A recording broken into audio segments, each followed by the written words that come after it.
No ano, hoje dia 22 de setembro, semana 3 já do PET 4, e vocês ainda estão me devendo atividades do PET da semana 2, eu estou esperando, vocês estão muito devagar no ano. Então é o seguinte, dá uma acelerada aí, arruma o seu cantinho de estudo, eu sei que tá difícil para todo mundo, mas dá um jeitinho de vocês fazer as atividades, mandar pra gente, que a gente fica ansioso aqui, aguardando as atividades de vocês. Deixa eu ajeitar aqui a câmera aqui, porque não ficou legal não. Pronto. Bom, seguinte, meninos, essa semana, semana 3, nós vamos falar um pouquinho sobre as consequências da guerra ou da Segunda Guerra Mundial para o mundo e vamos também falar um pouquinho do Brasil e suas implicações aí na Segunda Guerra Mundial, certo? Bom, o PET de vocês do nono ano não veio contexto base para esse trabalho, então, obviamente, eu deixei vários outros textos e vídeos que vocês devem acessar, assistir, ver, para poder fazer, dar uma resposta mais consistente. Não precisa até necessariamente correr tanto não, pessoal. Se você conseguir fazer aos poucos e estudando aos poucos, eu até prefiro, tá bom? Porque aí vocês acabam fazendo um trabalho mais bem feito, certo? Vamos lá então. O Brasil na Segunda Guerra Mundial. É sério, gente, o Brasil foi para a Segunda Guerra Mundial. Não foi dos piores, não. Até que deu uma boa contribuição. O Brasil teve ações significativas na Segunda Guerra Mundial, diferentemente da Primeira Guerra Mundial, que o Brasil chegou lá e a guerra tinha acabado. Mas a Segunda Guerra teve uma participação. Até interessante de fato, certo? Bom, esse pequeno texto aqui vai mostrar para vocês um pouco do que é esta Segunda Guerra Mundial e a participação do Brasil. Após ler o trecho, você vai responder as questões, ok? Nós temos aí a questão 1, que fala um pouquinho da negociação diplomática, colaboração econômica e militar, certo? Bom, respondendo essas questões, pessoal, nós vamos falar o que é uma diplomacia? É a negociação, é você conversar, você ir lá discutir, é a turma do deixa disso, não vamos fazer conflito não, você cede um pouquinho, o outro cede, passa isso para cá e para lá e as coisas ficam em paz, sem mais ou mais complicações, maiores dificuldades. Então, lendo o trecho, nós vamos falar um pouquinho das intenções norte-americanas por trás da aproximação com o Brasil na chamada política de boa vizinhança. Bom, nós estamos longe dos Estados Unidos, então política de boa vizinhança fica até um nome meio estranho, mas é isso mesmo. A América, ou os Estados Unidos, queria fazer uma liderança na América toda, como um todo, como bons vizinhos, como aliados, principalmente durante o conflito da Segunda Guerra Mundial, porque os Estados Unidos não entraram diretamente na Segunda Guerra Mundial de uma forma muito rápida, de uma forma mais no início. Então ele primeiro articulou uma série de coisas aqui na América Latina, na América do Sul principalmente, né, a política da boa vizinhança. E tinha intenções muito boas de entrar aqui no Brasil, certo? O que eles queriam? Eles queriam criar laços duradouros, fazer uma aliança duradoura para que esses países latino-americanos fossem amigáveis com as políticas dos Estados Unidos e pudessem colaborar também no campo da economia quando isso fosse necessário, certo? Bom, e o Brasil, nesse contexto, como estava organizado? Quais eram os projetos que tinham para o brasileiro?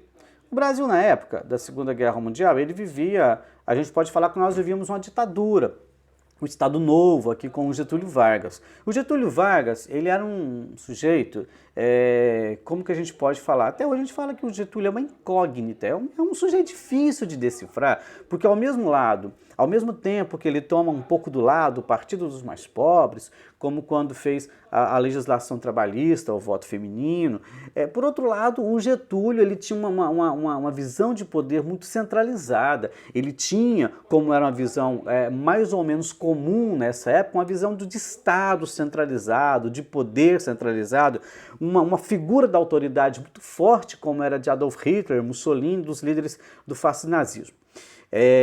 Bom, mas como estava organizado? Era um Estado forte, né, na presença, que tinha uma presença forte do líder, que era o Vargas, e tinha esse contexto aí fascista dentro do Brasil, tanto que a Constituição brasileira, ela foi proclamada, ela foi feita por um pequeno grupo de juristas, né, o Francisco Campos, ele praticamente redigiu a Constituição brasileira do Vargas, a Constituição fascista, né? O Francisco Campos, ele é mineiro de Dores do Indaiá e foi ministro da Educação. Ele era foi, né? Na verdade, um dos homens mais inteligentes do Brasil. Ele é chamado de Chico Ciência.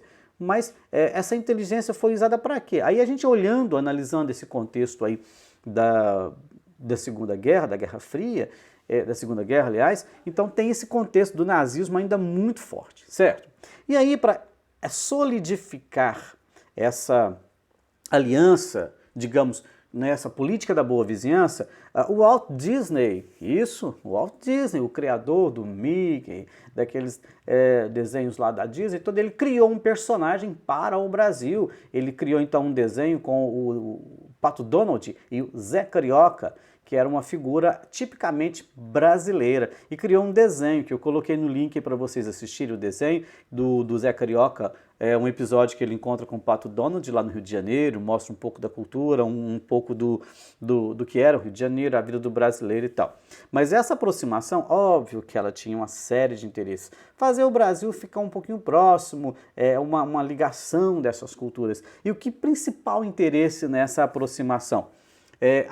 Difícil de falar assim, de principal, porque quando você fala principal, você meio que parece que precisa desconsiderar o que está ao redor, e não é bem assim, mas é complicado, principalmente eu que gosto de falar muito, que gosto de escrever bastante, ficar limitado com poucas informações, eu acho meio complicado. Mas a gente pode entender que essa aproximação, o interesse era utilizar o território brasileiro mesmo, colocar aqui uma base, colocar aqui soldados, colocar aqui uma instalação, porque o Brasil é estratégico para atingir a Europa, é prático, e está em outro território, a gente acaba também que vira alvo de qualquer outra coisa, certo? Então tinha bem isso. A imagem do personagem Zé Carioca, expressa uma visão sobre a cultura no período brasileiro. Então tem aquela ideia que o americano fazia do Brasil. Então o Walt Disney, ele meio que personificou o brasileiro na figura do Zé Carioca. E não foi uma figura muito interessante. Se a gente for analisar o desenho, espero que vocês assistam o desenho, então ele pega aquela característica do malandro, simpático, cordial, que dá aquele jeitinho, né? Sempre escapando dos problemas, sempre ali daquele jeitinho lá, divertido, festeiro, que não é bem a imagem do brasileiro. Nós somos isso também, mas não somos só isso, né? Então houve essa criação, essa identidade brasileira criada, e aí essa imagem foi para o exterior, certo? Bom, na atividade 3, nós vamos falar mais especificamente da participação do Brasil aí na Segunda Guerra Mundial, certo? Quais as principais batalhas, se houve perdas humanas e tal. Então, para isso, gente, vocês têm que pesquisar, não tem jeito. Vocês vão assistir os vídeos, pode assistir naquele vídeo que eu passei do telecurso, aí você pode ir pausando o vídeo, respondendo, voltando, ou então tem também os textos, resumos, fica à vontade. A forma que você mais tem facilidade para aprender, ou vendo os vídeos, ou lendo os textos, fica à vontade, ok? Então nós temos aí essa participação do Brasil, que foi o único país da América do Sul que enviou tropas para a guerra, né? Os outros países da América do Sul não participaram dessa forma tão direta, né? Nós também fomos atacados durante a Segunda Guerra Mundial, inclusive deu uma notícia essa semana de uma família de Arraial do Cabo, no Rio de Janeiro, que está processando, que pediu ao Supremo liberdade, ou a condição, uma licença para processar a Alemanha por causa de um navio que foi afundado e morreu pessoas da família e tal. Então essa questão aconteceu já durante a Segunda Guerra Mundial, então até hoje ainda tem esses laços que se estendem aí, certo? Bom, letra B, as consequências da participação do Brasil na Segunda Guerra Mundial. Olha, gente, quando a Segunda Guerra Mundial acaba também os governos totalitários, os governos fascistas, os governos nazistas, esse modelo de Estado, ele cai por terra. Então aqui no Brasil, o Estado Novo que estava se consolidando nesse modelo, também cai. Pode ser considerado uma consequência da Segunda Guerra para o Brasil. Também, obviamente, os brasileiros que morreram. Não foram poucos, pessoal. Foram 454 soldados, né, segundo as contagens oficiais, que morreram em virtude do conflito. É muita gente para a época, para o tanto soldado que foi. Bom, na Segunda Guerra Mundial, uma outra ideia que nós temos aí são os campos de concentração, né? Aquelas pessoas eram despojadas, eram retiradas de todas as suas formas usuais de convívio. Perdiam tudo, todo o contato com o mundo exterior e ficavam à mercê. Então tem um pequeno glossário aqui, né? Com algumas palavras, e a letra A, né? A qual experiência histórica o fragmento do texto está se referindo? Se você viu os filmes Menino do Pijama Listrado, A Vida é Bela, aqueles que eu já indiquei que você ainda pode ver, você vai ver que é uma experiência né, que o Holocausto, que é essa matança, esse genocídio de populações, né, essa perseguição violenta, são um fragmento dessas coisas que aconteceram aí durante a Segunda Guerra Mundial. Os grupos que foram mais atacados por esse regime, obviamente a gente sempre lembra dos judeus, que foram em torno de 6 milhões de mortos, aproximadamente, só de judeus, mas o nazismo também perseguiu outros grupos, como por exemplo os ciganos, que é um povo sem pátria até hoje, os homossexuais, deficientes, negros, uma série de outros que eles consideravam raças inferiores, embora num número menor, né? Curiosamente também as Testemunhas de Jeová foi um grupo muito perseguido pelos nazistas, certo? Bom, lendo os textos você consegue fazer uma resposta maior. Essa pergunta da letra C, eu vou ser muito sincero com vocês, eu estive e ainda estou tendo uma certa dificuldade de compreendê-la. Conversei com outros professores, conversei com um amigo meu que é filósofo, e o que significa eliminar alguém moralmente? Está complicado de compreender o contexto dessa pergunta. Eu estou entendendo que eliminar alguém moralmente seria não necessariamente tirar a vida física da pessoa, matá-la, propriamente dito. Seria assim, eliminar a sua cultura, tirar, como quando, por exemplo, os nazistas levavam os judeus para o campo de concentração, ali eles eram despidos de toda a sua personalidade, eles eram despojados da sua cultura, eles eram obrigados a viver um mundo completamente diferente do que eles viviam. Então eu imagino que a pergunta vai nesse sentido, eliminar alguém moralmente, é tirar a vida da pessoa sem ter que matá-la, tirar tudo aquilo que é significativo, que é simbólico, seus valores religiosos, sua cultura, sua tradição, isso é matar alguém moralmente. É dessa forma que eu estou compreendendo, embora eu não sei necessariamente se a pergunta está direcionada a esse tema, mas tudo bem. Vamos ficar nessa conclusão. Se você tiver uma outra ideia, uma outra maneira de ver essa pergunta, eu vou ficar muito feliz em ver a sua resposta, tá bom? Continuando aí a letra D, 20 de novembro de 1945, o Tribunal de Nuremberg, que foi instalado para julgar crimes contra a humanidade, principalmente os nazistas, foi instalado, e aí veio essa discussão, o que é um crime contra a humanidade? Pensa um pouquinho, o que é um crime? Para onde que ele se estende? O que nós podemos ver hoje como crimes contra a humanidade? Será que ainda existem por aí crimes contra toda uma humanidade?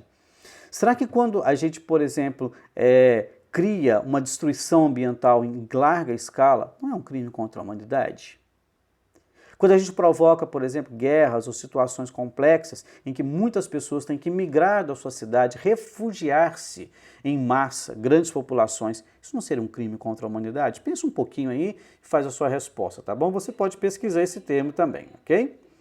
Bom, número 5, acompanha a questão anterior, que ele fala de crise humanitária, né? Ao invés de crime, crise humanitária. Toda situação de emergência que ameaça a vida de um povo ou de um grupo, colocando em perigo a vida de muitas pessoas, né? Nesses casos, numa crise humanitária, muitas vezes os direitos individuais das pessoas são suprimidos, tendo em vista que há uma situação que exige que uma questão ou digamos, uma resposta mais contundente. E a gente pode interpretar, como diz a letra A, que esse fenômeno histórico da Segunda Guerra Mundial foi um crime contra a humanidade? As suas consequências para o mundo foi uma crise humanitária? Pensa um pouquinho, dê uma lida e crie a sua resposta aí, tá bom? Claro que destacando, né, as perdas humanas, as perdas econômicas, mortes, famílias destruídas, uma série de destruição, famílias jogadas na fome e tal.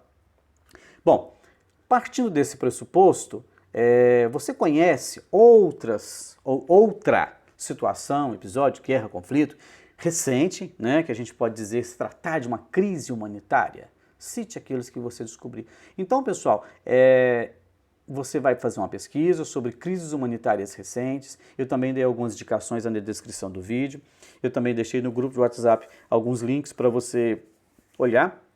Então, mas nós temos uma série de coisas acontecendo no mundo hoje que a gente poderia quase que considerar uma crise humanitária. Imagina essa pandemia do coronavírus que ainda não passou, que, aliás, ainda está muito intensa, infelizmente. Essa crise da pandemia ela vai deixar um rastro de destruição grande, econômica, moral, social, de vidas.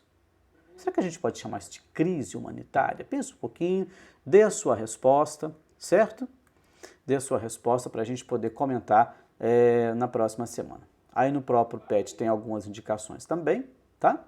De livros e para você estudar de textos. Depois vem a semana 4, a última desse PET. Pessoal, esperando a resposta de vocês, tá bom? Não deixa de responder, não é importante. Essas respostas valem presença para vocês, tá? Grande abraço, até semana que vem.